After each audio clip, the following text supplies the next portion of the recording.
अक्सर हमें कहा जाता है कि जो आज हमें मिल रहा है वो पिछले जन्मों का परिणाम है। हमारे पिछले जन्मों के कर्म हमें अपने होने वाले अगले जन्मों में भुगतने पड़ते हैं, या हमारा अच्छा और बुरा वक्त हमें मिले आशीर्वाद या श्राप की देन होता है। कई लोग इसे दकियानूसी बातें मान सकते हैं, लेकिन हिंदू धर्म के कई ग्रंथों में लिखे प्रसंग आपको इस बात का प्रमाण देते हैं। रामायण और महाभारत जैसी चीजों के होने का कारण भी पिछले जन्मों के श्राप की वजह से था। कैसे आइए आपको इसके भी प्रमाण देते हैं। नंबर 1, विद्रशत्रा का वरदान बना उन्हीं की मौत का कारण। महाभारत में अर्जुन का पुत्र अभिमन्यु को चक्रव्यूह में मारा गया था और उस पर सबसे पहला वार किया था जयद्रथ ने। अपने पुत्र की मृत्यु के बाद अर्जुन ने शपथ ली थी कि युद्ध के अगले दिन सूर्यास्त से पहले जयद्रथ को मार देगा और अगर ऐसा नहीं कर पाया तो खुद के प्राण त्याग देगा। जयद्रथ को उसके पिता ने वरदान दिया था, जिसकी वजह से उसके बेटे का सिर जमीन पर गिरेगा, उसका सिर उसी वक्त फट जाएगा और उसकी मौत हो जाएगी। भगवान कृष्ण को यह वरदान ज्ञात था। उन्होंने अर्जुन से कहा कि जयद्रथ के सिर को धड़ से अलग करें और इतनी तेजी से करें कि वो सिर जयद्रथ के पिता की गोद में जाकर गिरे। अर्जुन ने ठीक वैसा ही किया। जयद्रथ का सिर जब उसके पिता की गोद में गिरा, उस वक्त वो ध्यान में थे। जैसे ही वो खड़े हुए, जयद्रथ का सिर जमीन पर जा गिरा और उसके पिता का सिर उसी वक्त फट गया और उनकी मृत्यु हो गई। नंबर 2, एक श्राप जो वजह बना कर्ण की मृत्यु का। परशुराम को क्षत्रियों ने नफरत थी। उन्होंने धरती से कई बार उनका खात्मा किया और कभी भी किसी क्षत्रिय का गुरु न बनने की कसम खाई थी। कर्ण जन्म से क्षत्रिय थे, लेकिन उन्हें ये बात पता नहीं थी। उनका पालन पोषण शूद्रों द्वारा हुआ था। कर्ण ने परशुराम से युद्ध की शिक्षा ली। एक बार शिक्षा के बाद परशुराम आराम करने एक वृक्ष के नीचे लेटे और अपना सिर अपने शिष्य कर्ण की जांघ पर रख दिया। जब परशुराम गहरी नींद में थे, तब एक बड़े से कीड़े ने कर्ण की जांघ पर काटना शुरू किया, लेकिन कर्ण ने कुछ नहीं किया क्योंकि वो अपने गुरु की नींद खराब नहीं करना चाहते थे। जब परशुराम की नींद खुली तो उन्होंने कर्ण की जांघ पर एक बहुत बड़ा घाव देखा। उन्होंने ये देखते ही कर्ण को कहा कि तुम क्षत्रिय हो और ऐसा दर्द सिर्फ क्षत्रिय झेल सकता है। इसके बाद उन्होंने कर्ण को श्राप दिया कि जब तुम्हें मेरी शिक्षा और दिव्य अस्त्रों की सबसे ज्यादा जरूरत होगी, तब तुम उन्हें भूल जाओगे। हुआ भी ऐसा ही। जब कर्ण और अर्जुन आमने सामने आए, तब कर्ण अपने ज्ञान को भूल गए और वीरगति को प्राप्त हुए। नंबर 3, क्यों होते हैं पौराणिक कथाओं में खलनायक। ब्रह्मा जी के 4 पुत्र एक बार भगनाव विष्णु से मिलने बैकुंठ गए। बैकुंठ के 2 द्वारपाल थे, जय और विजय।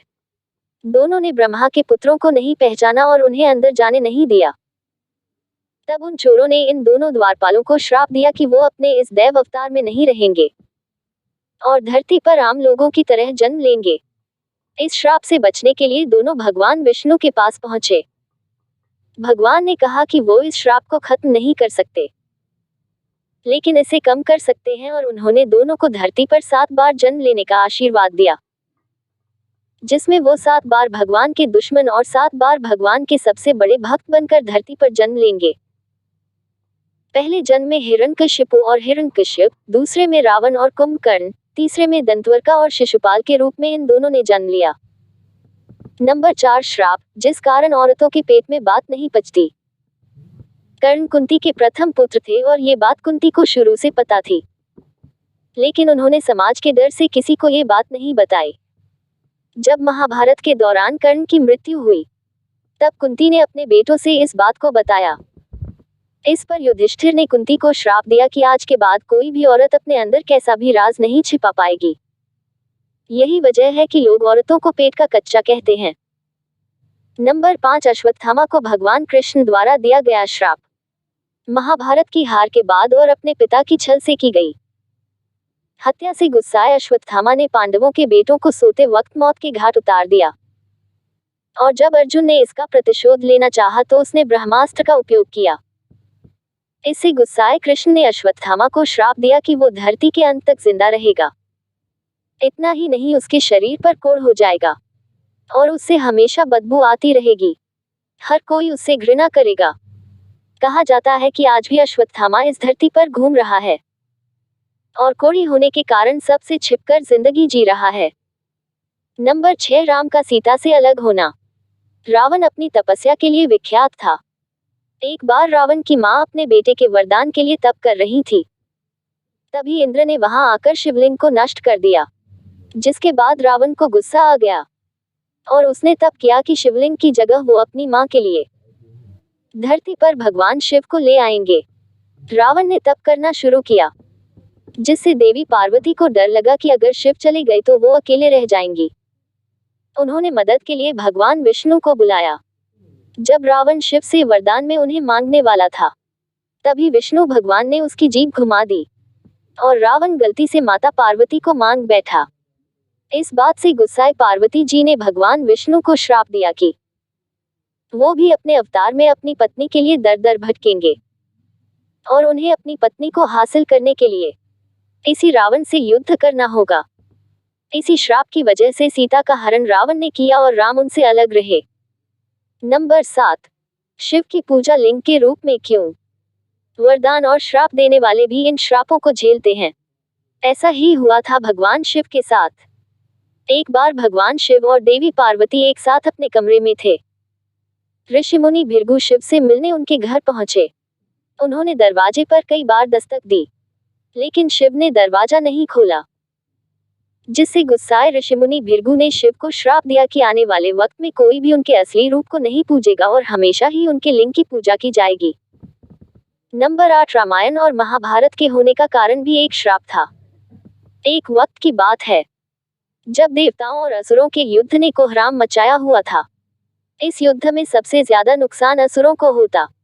देवताओं के हाथों कई असुर मारे जाने लगे। असुरों की संख्या कम होने लगी। इस विपदा से निकलने के लिए असुर गुरु शुक्राचार्य ने एक मंत्र की रचना की, जिसे नाम दिया मृत संजीवनी। इस मंत्र के उपयोग से मरे हुए असुर जिंदा होने लगे।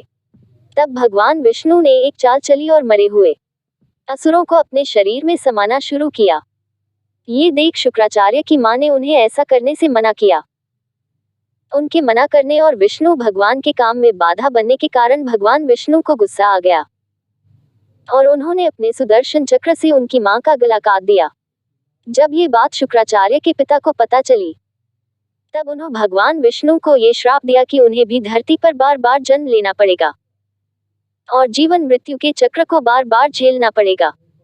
इसी श्राप के कारण राम और कृष्ण ने धरती पर जन्म लिया और रामायण और महाभारत जैसी घटनाएं हुई। नंबर 9, नरसिम्हा का जन्म।